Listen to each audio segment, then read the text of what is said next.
Welcome to Wealth Made Simple with Shaz, where you'll learn how to master your money through business, property, and tax-saving strategies. Your host has collectively helped his clients make tens of millions of pounds in additional profits through these strategic approaches to business. Introducing Shaz Nawaz, an award-winning chartered accountant, property tax expert, entrepreneur, and property investor. Wealth Made Simple.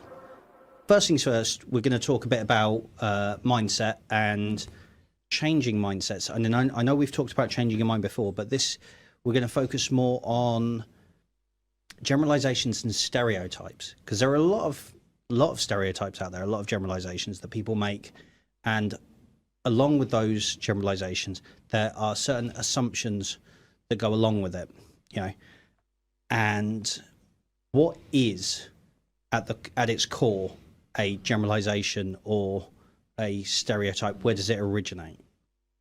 You hear this all the time. People will say, in general, generally speaking. All of these generalizations stem from somewhere. They stem from your brain trying to make something more efficient. It takes a subject and it shortcuts it. Because of the speed at which, the speed of thought is faster than you think it is. And if you imagine, how long does it take for you to think, I want to wave to that person, before your hand's already up waving? Imagine, so your brain transfers vast amounts of information in very, very short periods of time. And one day, maybe computers will get that far. I thought they're there already, we just don't know it. We're not quite. There are some limited quantum computers out there that can map vast amounts of information in very short periods of time, but they're not very. They're not all encompassing the way the human brain is. To be, yeah.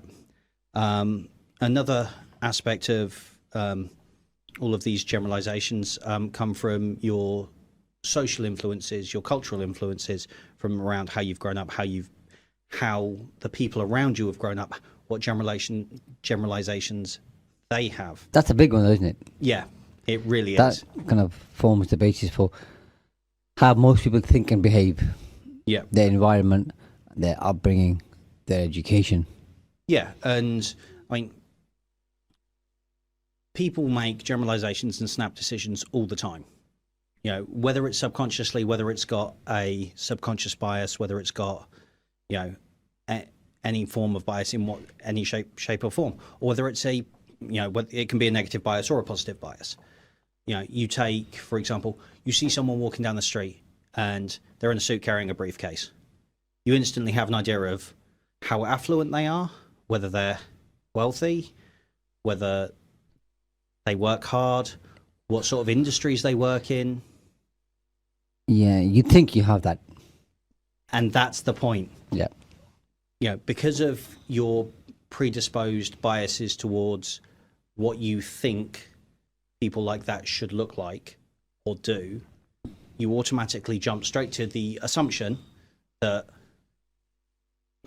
this person is well off, this person, they're getting into a nice car, they must be doing all right. Yeah, irrespective of knowing their actual situation. So you bypass asking a lot of questions without knowing the answer, which is really interesting, because we like I say, we do it all the time. We go even further than that, really, because what we do is we transfer a certain amount of implied trust. So Robert Cialdini, who's written a lot of books and done a lot of research on the area of psychology, influence, cognitive behavior. Yeah. And one of the tests he did was people were asked to cross a busy road with traffic lights, Pelican Crossing.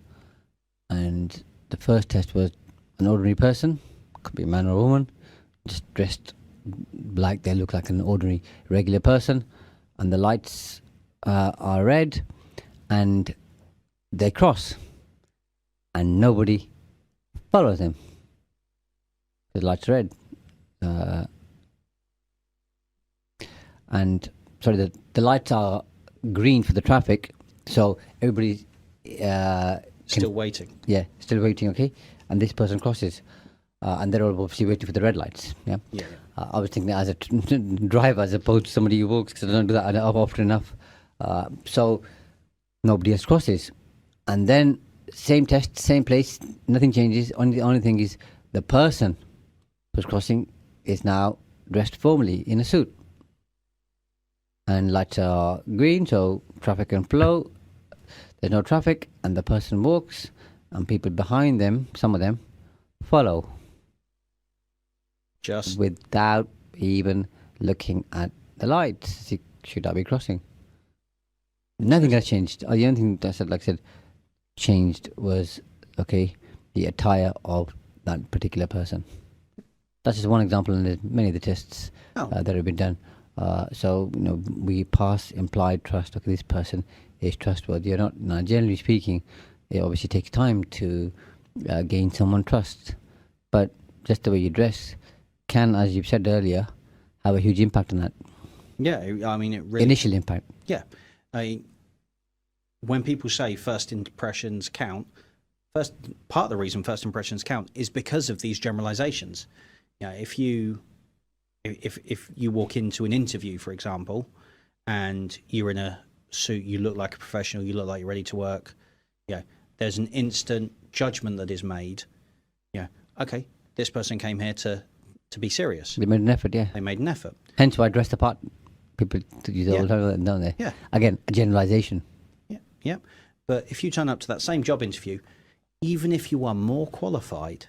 In shorts and flip-flops. Shorts, flip-flops, and maybe a scruffy T-shirt and a hoodie, you are less likely to get the job. Because instantly, people have looked at you, made a generalization, made an assumption about you as an individual, and switched off. They've stopped listening straight away. Because you've not made the effort in their eyes. Because that's what they expect. Yep. Expectation, generalization, and they're stereotyping what sort of person you might be based on the way you look. Happens all the time. It does. And so the question then becomes, should we apply these generalizations to our lives, or should we recognize them for what they are and ask more questions? Yeah, absolutely, yeah. And what do you think we should do, Kieron? I think we should ask more questions. I think that the old adage, the opposing phrase to generalizations and stereotypes would be to never judge a book by its cover. And I think that incredibly important in your own mindset. Try and, as an individual, or give people the initial benefit of the doubt, as it were. Don't judge a book by its cover, because you don't know what's going. You might have run into a person on a bad day, laundry day, for example. Or a bad day, yeah. They might be having a really rough day. They might not be feeling great. There 1,001 different things could be going on that you have no idea about, and you're not interested in having an idea about, because you've made that snap judgment. Yeah, and there's so many different factors. I mean, there's so many rabbit holes or doors we can open down this corridor.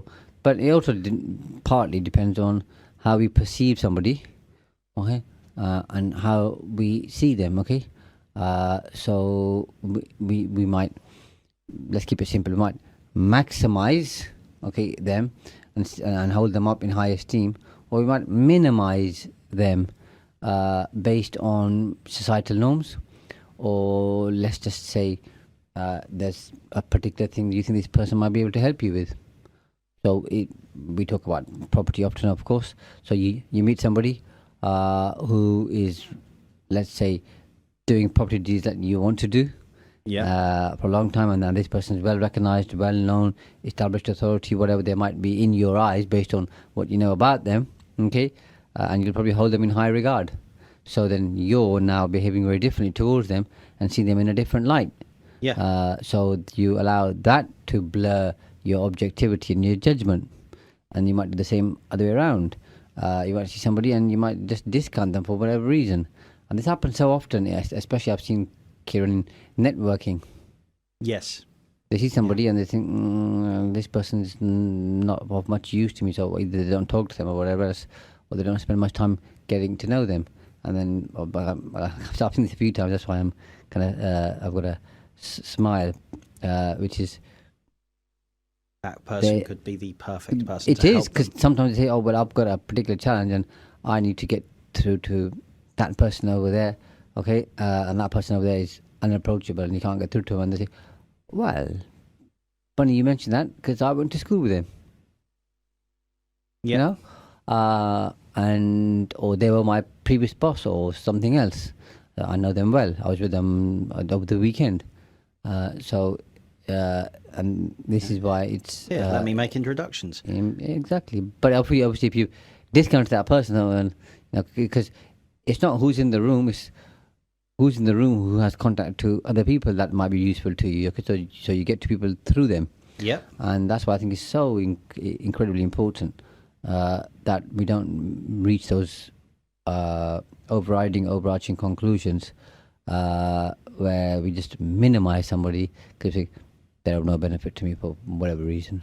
Yeah, and I think it was on, and I mean, we do this a lot in day-to-day life, and I think it was either a YouTube channel, podcast, or one of my friends. I can't remember which one said it, or one of my friends was quoting somebody else that's saying it. But they aren't native to the UK. They're from Greece. And, I mean, she works in a university. She's done, Cambridge degree. Incredibly intelligent individual, but sometimes because English is not the first language, she stumbles over it. Mm-hmm. And over the years, people have made fun of her for stumbling over the English and stuff. And she, like I say, either she was quoting somebody else or she made the quote. That's great. You're making fun of me because I'm struggling with English, but do you realise how incredibly intelligent I am in Greek? I speak 4 languages. How many do you speak? Yeah, but that. Nothing to say to that. Absolutely nothing. And but because they're struggling in one area, you've discounted the entire person. And that happens, in every walk of life, in every aspect. If you struggle in one area but you excel in others, people discount you in all areas. And they do the opposite. And they do the opposite as well. And I find that extremely interesting. So let's say they go to somebody who they admire as a business mentor to talk about business, okay? And let's say this person's a sales genius and help them transform their sales process and improve their conversion rate and all that type of malarkey, yeah? Yeah. And then they'll say, well, I've got a problem over here with something else. Let's just say with their family life, personal relationship. Now they start taking advice from that person because they respect their opinion, okay, and give them advice. Not perhaps knowing that that person, okay, is not that good at relationships, or let's say train wreck of relationships behind them. Train wreck, yeah, or they've been married 3 times and had 3 divorces, and every time they were the cause of the divorce because they're just really not suited to that type of lifestyle, and you're asking them for advice on your matrimonial affairs. Do you see what I mean? And not just that, but what car do you think I should buy? Because I admire you so much and you helped me with improving my sales conversion rates, blah, blah, blah. Okay. Now, well, that person probably doesn't know much about cars. Don't know. Yeah. So we transfer, okay, so much trust. It's really remarkable. Yeah, I mean, if you are considered an expert by someone in one field, you're considered an expert in fields sometimes in fields you have nothing, no skin in the game at all. You just share your opinion, yeah. Yep. Yeah. And then of course you've got norms based on the society which you mentioned that you were brought up in, the cultural norms in every single country, and I find this fascinating, depending on which part of the world that you go to, where people obviously judge you based on knowledge, education, their own expertise, how they see things, what they see here on the media, both mainstream media and social media. Social media is obviously a big one. What their family judgments were about a particular type of person, okay, or their background, or their color, okay, or their personal belief, what their friends, okay, or used say about them or would say about them now. All of these, okay, affect people so much. I mean, let's just bring it home, really, and local. You know, some people I talked to now, I've mentioned this to you before, have a particular view on Millfield. Yes. Yeah. Yes, they do. Yeah, and I've heard people say, "Oh, you can't go there; you get stabbed." Really? Really? I've been going there all my life and yet never had a problem. Get stabbed. Oh well, you wouldn't. I would. Okay, let's go. And I've lost count how many people I've took there now with me. First time they're petrified. The fifth time, and they're walking with me up and down like, "Oh, this isn't fine." I know that shop there. I went to have some food there, but I've had coffee there. I took my wife, husband, partner, whatever, to that shop there. We just wanted to buy some food because we can't buy from any other shop. Okay, that particular ingredient. They're used to it because they've got this fear, preconceived stereotypical generalized, stereotypical from other people. You know, and that happens everywhere, doesn't it? Yeah, and a primary reason for that is your comfort zone. When you're growing up, when you're developing, when you're learning, when you're deciding on your view of the world, and again, I am generalizing, interestingly enough, but in general, people find like-minded individuals to surround themselves with. You don't surround yourself with people that you're constantly disagreeing with. You surround yourself with, and the technical term is an echo chamber. People who think and sound like you do. You like it. It's comforting. It makes you feel at home. It makes you feel welcome. Yeah, sound, look like, social class, all those things. And stepping outside of that bubble, that's where. And it's uncomfortable. It's different. That's it's weird. uncomfortable. The glove doesn't fit anymore. Yeah, not sure about No, that. I don't quite like this. Yeah. And so you stay within your echo chamber. Yeah, and and hear the same things again and again. I've done that again. In fact, I did that too. Do you remember when? And did it to other people as well, by the way. When we're just generally talking about race. Yep. And inclusion, and people say, well, somebody else from a different background should make a bit more effort. And I say, well, the last time they were in a room where you were, did you make an effort to make them feel welcome? Or, well, I didn't quite think of it like that. Well, maybe you should. And then, as you know, the same thing happened to you. Or put people in a situation where we'll go into a room. I'll take a block where there's all women because they've invited me to speak, to share, or on a particular topic. Or we'll go where you've got black or Asian people there, and they are the only white person in the room, which is the experience that you had. I think you quite enjoyed it, but it feels uncomfortable. Of course it is, because I know that too, because I've had that many a time. I don't think about it anymore, as you know, because you kind of get used to it. Yeah, and you do think, I look different here, and everybody's talking to people who are like them, and you have to make an effort. Yeah, and I mean, like you say, and it's not all bad, by the way, but no. And once you get used to it, and then you just do it. But in your own mind, you've got to think of, well, now I've got to kind of find two people talking and kind of jump in there and try to make conversation. But naturally, I think as a country we're getting better at this now. But it still happens a lot. Yeah. Because sometimes I observe it. I go into a room where there's, let's say, more men, or there's people of a particular background or colour, and there's somebody else who's visibly different, and I'm there and just observing, and it still happens more often than it should do. Yeah, and I mean, like you say, I had that experience and I really enjoyed it, but we acknowledge that I thrive in that sort of environment. I like things that are different and things that are challenging and things that. But they're not different from anybody else, were they? Slightly off the beaten track. In terms of the question they asked, but in terms of how engaged they were, Kieron, everything was similar. Wasn't it? Yeah, absolutely. It wasn't any different in any way, was it? No. Because we've done those talks many times with different crowds, and there was nothing different about how they behaved and what they said and the question they asked and they how still all thought attentive exactly they were. The same way. Do you know what I mean? And because perfect example in a way, if there could be a perfect example. Because they're all in property. They were all property investors. They were all wanting to know the same information, and that information is true regardless of your background. And so there is no judgment coming into there, but there is an expectation of you going into there as the expert. And, they do ask you about what car to drive. And okay, yes, you do like your cars, but you're not a car expert. No. But yet people still take your opinion on, what car should I get next, Shaz? Because they attribute your expertise with property and your expertise with tax and your expertise in these other areas that you do genuinely have a lot of expertise in, and they just transfer it. And then they love my answer, don't they? Yeah. Well, it depends what you need, doesn't it? And your budget is in, Typical accountant's answer. It depends. Yeah. So let's talk about that and help you get to the answer, because you know what you want, really. You don't need me to tell you what car you want, but I'll help you get there. And then, of course, with the way that we've evolved as human beings, back in the day when we were living in caves, we had to reach judgments very quickly in order to survive. Okay. Yeah. So that has carried on.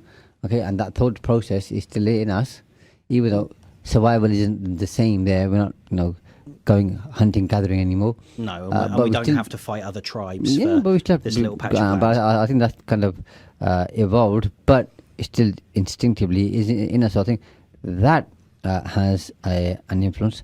And then obviously when you go down to psychology and cognitive bias, as you said, conscious bias, unconscious bias, confirmed bias. Okay, and people don't think about these things until you point it out to them. Yeah. And they think, oh, I didn't quite see it like that. Yeah, Okay.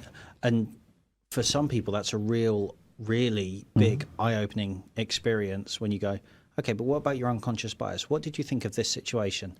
Well, I didn't really think. I just didn't want to engage, or I didn't want to do that's got nothing to do with the bias. That's just the way I didn't want to. And then people oversimplify things, and they're based on certain inaccuracies, based on their own belief or what they've heard, and they soon realize, okay, this is going to be further from the truth. Again, but I'll talk about sometimes in Peterborough and elsewhere, we have events at the mosque where it's bring a non-Muslim to the mosque. And I've taken people there a few times now. Okay. Yeah. And they just have this particular thing about how things are going to be, and then obviously because they're friends, they will say, I'm a bit nervous and whatever, and they'll talk why. Go and they come back. Oh, I loved it. Oh, this was brilliant. Because when they go and they think these people are just like me. They're just a different color, they've got a different belief, and in fact they made an extra special effort to make me feel welcome, which doesn't happen elsewhere. It makes sense. So it's interesting, and that's why I think it's so important. We shouldn't make those assumptions, and we should embrace diversity and inclusion, and make people feel welcome. And it's also important, Kieron, that for our listeners, that we need to be open-minded and challenge stereotypes. It's not uncomfortable. It can be uncomfortable. It's not enjoyable. But if you want to kind of break free from these constraints of stereotypes, and we want a more inclusive society, then it's important to challenge those norms. It really is, and that's kind of the whole point of what we've been talking about that challenging mindset. Do you want to share two or three? I'm going to share two or three of my favourite stereotypes that we can all agree are not necessarily true. Or accurate. Or accurate in any way, shape or form. Women are bad drivers. Not true. Far from it, yeah. Yeah. All nerds are socially awkward and reclusive. Mm-hmm. Also, hi, I'm on the radio, I'm a nerd. What about accountants? All accountants are boring and stuffy and like spreadsheets. And like spreadsheets, yep. Or your favourite, all British people have bad teeth. If you go to America, that's what they say. Thanks for listening to Wealth Made Simple. You can follow and contact Shaz on the Facebook pages Entrust Property Tax and The Profits Wizard. You can also find Shaz on LinkedIn, YouTube and Instagram. Alternatively, email him at shaz@aa-accountants.co.uk. Build your wealth by mastering money.